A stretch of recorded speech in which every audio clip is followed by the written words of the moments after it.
DLS education के digital platform में आप सभी का बहुत बहुत स्वागत है। आज का ये वीडियो आपके लिए काफी ज्यादा महत्वपूर्ण है, क्योंकि आज के इस वीडियो में आपको बताया जाएगा कि बिहार विद्यालय परीक्षा समिति द्वारा जो 2023 में मैट्रिक यानी कि 10वीं की परीक्षा होने वाली है, उसके परीक्षा पैटर्न में बहुत बड़ा बदलाव कर दिया गया है।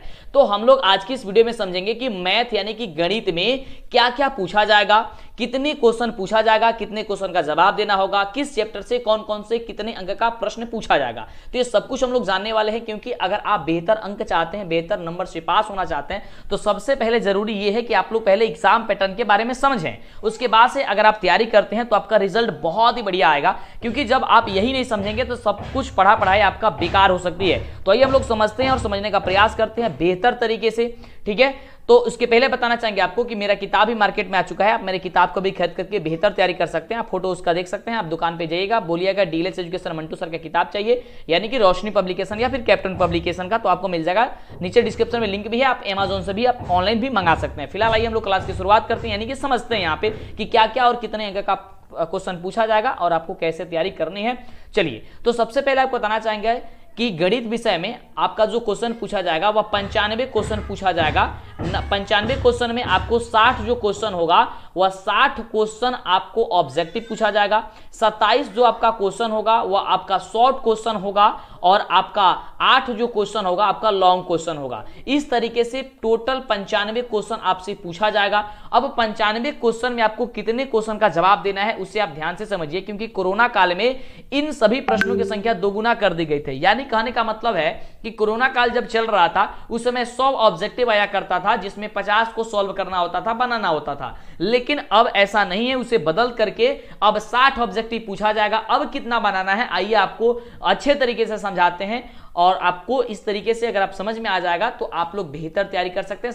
साथ ही आपको चैप्टर को भी बता देंगे यहाँ पे कि किस चैप्टर से कितने अंक का प्रश्न पूछा जाएगा, ठीक है। चलिए, और पीडीएफ वगैरह वीवीआई क्वेश्चन के लिए, इंपोर्टेंट क्वेश्चन के लिए आप मेरे वेबसाइट, मेरे ऐप को डाउनलोड कर सकते हैं। नीचे डिस्क्रिप्शन में लिंक दिया गया है, ठीक है। चलिए, आप हमारे टेलीग्राम, व्हाट्सएप ग्रुप वगैरह से सबसे जुड़ जाइए, नीचे डिस्क्रिप्शन में सबका लिंक है। आइए समझते हैं। सबसे पहले आपको बताना चाहेंगे, जैसे ही आप गणित की परीक्षा देने जाएंगे तो आपके सामने अगर आप प्रथम पाली में परीक्षा देंगे तो आपका विषय कोड यानी कि सब्जेक्ट कोड 110 रहेगा, और द्वितीय पाली में आप परीक्षा देंगे तो आपका सब्जेक्ट कोड यानी कि विषय कोड 210 रहेगा। इस बात को आपको ध्यान देकर के रखना है। जो गणित की परीक्षा होगी वो टोटल 100 नंबर की होगी। इस बात को भी आपको ध्यान में रखना है कि 100 नंबर की आपकी परीक्षा होगी। अब आपका जो क्वेश्चन है वह किस तरीके से पूछा जाएगा तो ध्यान देंगे। 2023 के एग्जाम में 60 जो क्वेश्चन आपको पूछा जाएगा वह ऑब्जेक्टिव टाइप क्वेश्चन होगा। 60 क्वेश्चन में आपको मात्र 50 क्वेश्चन को सॉल्व करना है। इस तरीके से आपको 50 नंबर यहां से मिल जाएंगे। ध्यान से समझिएगा। अब पहले 100 क्वेश्चन ऑब्जेक्टिव पूछा जाता था, लेकिन अब 60 क्वेश्चन पूछा जाएगा। 60 क्वेश्चन में मात्र 50 क्वेश्चन का जवाब देना है। उसी तरीके से शॉर्ट क्वेश्चन यानी कि लघु तरीय क्वेश्चन जो होगा वह 27 क्वेश्चन पूछा जाएगा। 27 क्वेश्चन में मात्र आपको 15 क्वेश्चन का जवाब देना है। इस तरीके से आपको यहां पे 30 नंबर मिल जाएंगे, क्योंकि एक प्रश्न शॉर्ट क्वेश्चन 2 नंबर का होगा, यानी कि लघु तरीय जो क्वेश्चन होगा वह एक क्वेश्चन 2 नंबर का होगा। इस तरीके से 30 नंबर हो जाएगा। यानी कि अगर आप ऑब्जेक्टिव क्वेश्चन और आप शॉर्ट क्वेश्चन बना देते हैं तो आपको 80 नंबर मिल जाएगा। रही बात लॉन्ग क्वेश्चन की, तो लॉन्ग क्वेश्चन आपसे 8 प्रश्न पूछे जाएंगे। 8 प्रश्न में से आप किसी 4 प्रश्न का जवाब दे सकते हैं। अब इस तरीके से आपको यहाँ पे 20 नंबर मिल जाएंगे, क्योंकि एक क्वेश्चन यहाँ पे 5 नंबर का होगा, जो आपका लॉन्ग क्वेश्चन होगा, यानी कि दीर्घ उत्तरीय जो क्वेश्चन होगा। अब इस तरीके से यहाँ पे आपने समझा तो टोटल जो क्वेश्चन हो जाते हैं वो 95 क्वेश्चन हो जाते हैं, जिसमें से 69 क्वेश्चन का जवाब देना होता है। यानी कि आपको जवाब जो देना है वह 69 क्वेश्चन का आपको जवाब देना है, ठीक है। और इस तरीके से अगर आप जवाब देते हैं तो आपको पूरा का पूरा 100 नंबर का आपका परीक्षा होगा, तो 100 का 100 नंबर आपको मिल जाएगा। अब सबसे ज्यादा जरूरी यह है कि आपका किस चैप्टर से कितने अंक का प्रश्न पूछा जाएगा। आइए हम लोग उसे समझते हैं, क्योंकि बहुत सारा चैप्टर है और उस कौन कौन से चैप्टर से कितने अंक का प्रश्न पूछा जाएगा इसे हम लोग अच्छे से समझते हैं। तो ध्यान दीजिएगा। और हाँ, वीडियो को लाइक और चैनल को सब्सक्राइब नहीं किया तो जल्दी से चैनल को सब्सक्राइब, वीडियो को लाइक करके आप दोस्तों में शेयर कर दीजिए। सबसे पहले आपको बताना चाहेंगे, आपके चैप्टर में सबसे पहला जो आपका चैप्टर है वह आपका संख्या पद्धति। संख्या पद्धति में आपको पढ़ना होता है वास्तविक संख्या। क्या पढ़ना होता है? वास्तविक संख्या। और वास्तविक जो संख्या आपका जो पहला चैप्टर है, इसे आपको 10 नंबर का क्वेश्चन पूछा जाएगा। यानी कि जो आपका परिमेय संख्या, अपरिमेय संख्या, आपका जो चैप्टर है एचसीएफ निकाला, यूक्लिड विभाजन एल्गोरिथम द्वारा, अगर इन सभी को आप बनाने को आता है तो आपको 10 नंबर मिल जाएंगे। यानी कि 10 नंबर का क्वेश्चन पूछा जाएगा, वो ऑब्जेक्टिव और सब्जेक्टिव मिला करके। इसी तरीके से आपका दूसरा खंड है बीजगणित। बीजगणित में आपको क्या क्या पढ़ना है, तो बहुपद पढ़ना है, दो चर वाले रैखिक समीकरण पढ़ना है, द्विघात समीकरण पढ़ना और समानांतर श्रेणी पढ़ना है। अगर आप इतने चैप्टर को आप अच्छे से समझ लेते हैं, पढ़ लेते हैं, बेहतर तैयारी कर लेते हैं, तो इस चैप्टर से 20 नंबर का क्वेश्चन आपका पूछा जाएगा, जो कि ऑब्जेक्टिव और सब्जेक्टिव मिला करके पूछा जाएगा। अब बात करते हैं त्रिकोणमिति। तो त्रिकोणमिति में आपको दो चैप्टर है, पहला है एक त्रिकोणमिति का परिचय, दूसरा है त्रिकोणमिति का अनुप्रयोग। यानी कि जो त्रिकोणमिति है इसमें आपको एक हाइट और डिस्टेंस वाला जो चैप्टर है वो आपको पढ़ना है, तो एक त्रिकोणमिति का परिचय यानी कि sine theta, cos theta, tan theta के बारे में आपको पढ़ना है। अगर ये आप केवल त्रिकोणमिति पढ़ लेते हैं तो इस तरीके से आपको 20 नंबर का आपका यहाँ से आपका मिल जाएगा, यानी कि 20 अंक यहाँ से आपको पूछा जाएगा परीक्षा में। आगे बात करते हैं, चौथा होता है नियामक ज्यामिति। तो नियामक ज्यामिति की बात करते हैं तो नियामक ज्यामिति में आपको पढ़ना है निर्देशांक ज्यामिति।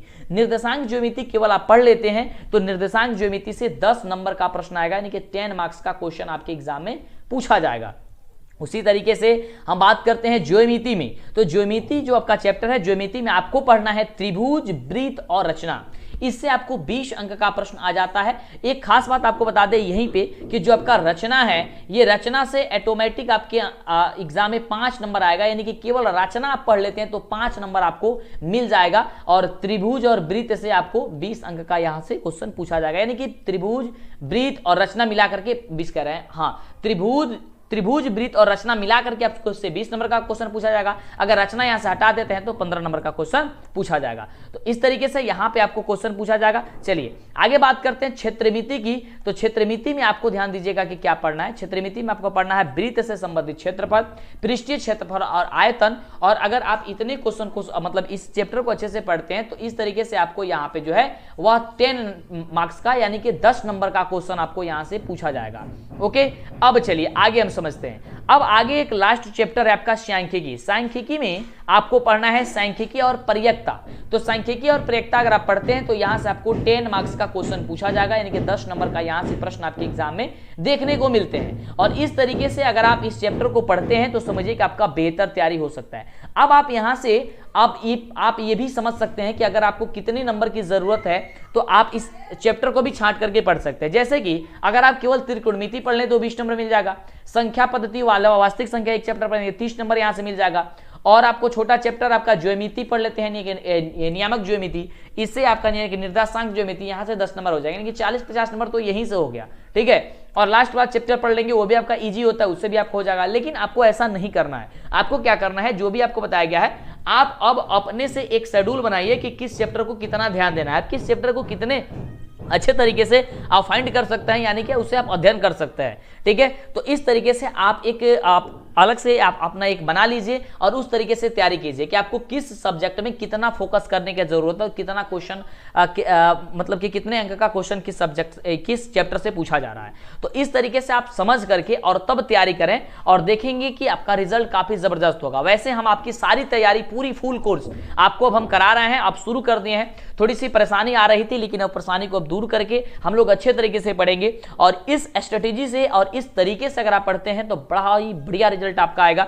तो आप इस तरीके से समझ लीजिए कि अब एग्जाम पैटर्न को बदल दिया गया है, तो अब आपका सब्जेक्टिव जो क्वेश्चन है उस पर ज्यादा फोकस करना, ज्यादा ध्यान देना है। पहले क्या हुआ करता था, बच्चे केवल ऑब्जेक्टिव पे ध्यान दे करके और एग्जाम पास कर लिया करते थे, लेकिन आपको ऐसा गलती अब नहीं करना है, क्योंकि देख सकते हैं यहाँ पे अब 50% जो ऑब्जेक्टिव रहा है, अब 50% रहा है लेकिन 60 ही क्वेश्चन पूछा जाएगा। लेकिन पहले क्या था, 100 क्वेश्चन पूछा जाता था, 100 में मात्र आपको 50 का जवाब देना होता था, लेकिन अब 60 ही ऑब्जेक्टिव पूछा जाएगा, 60 में मात्र आपको 50 का जवाब देना है। तो इस तरीके से आप समझ लीजिए कि आपने यहाँ पे किस किस सब्जेक्ट को कैसे तैयारी करना है। तो यहाँ पे हमने आपको बता दिया मैथ के बारे में, इसके पहले हमने हिंदी के बारे में बता दिया है और इसके बारे में हम इसके बाद जितने भी सब्जेक्ट है सबको धीरे धीरे आपको बता देंगे। और वीडियो को लास्ट में देख रहे हैं, मतलब बहुत दिनों के बाद अगर आप देख रहे होंगे तो इस वीडियो से पहले बहुत सारा वीडियो बन गया होगा, तो इस चैनल से ढूंढ करके तैयारी करें। इसलिए कहते हैं चैनल को सब्सक्राइब नहीं करेंगे आपको वीडियो का नोटिफिकेशन नहीं मिलेगा, यानी कि आपको वीडियो नहीं मिलेगा। तो जल्दी से चैनल को सब्सक्राइब करके लाइक करके दोस्तों में शेयर कीजिए। फिर मिलते हैं आपसे नेक्स्ट वीडियो में इसी तरह कमाल वीडियो के साथ।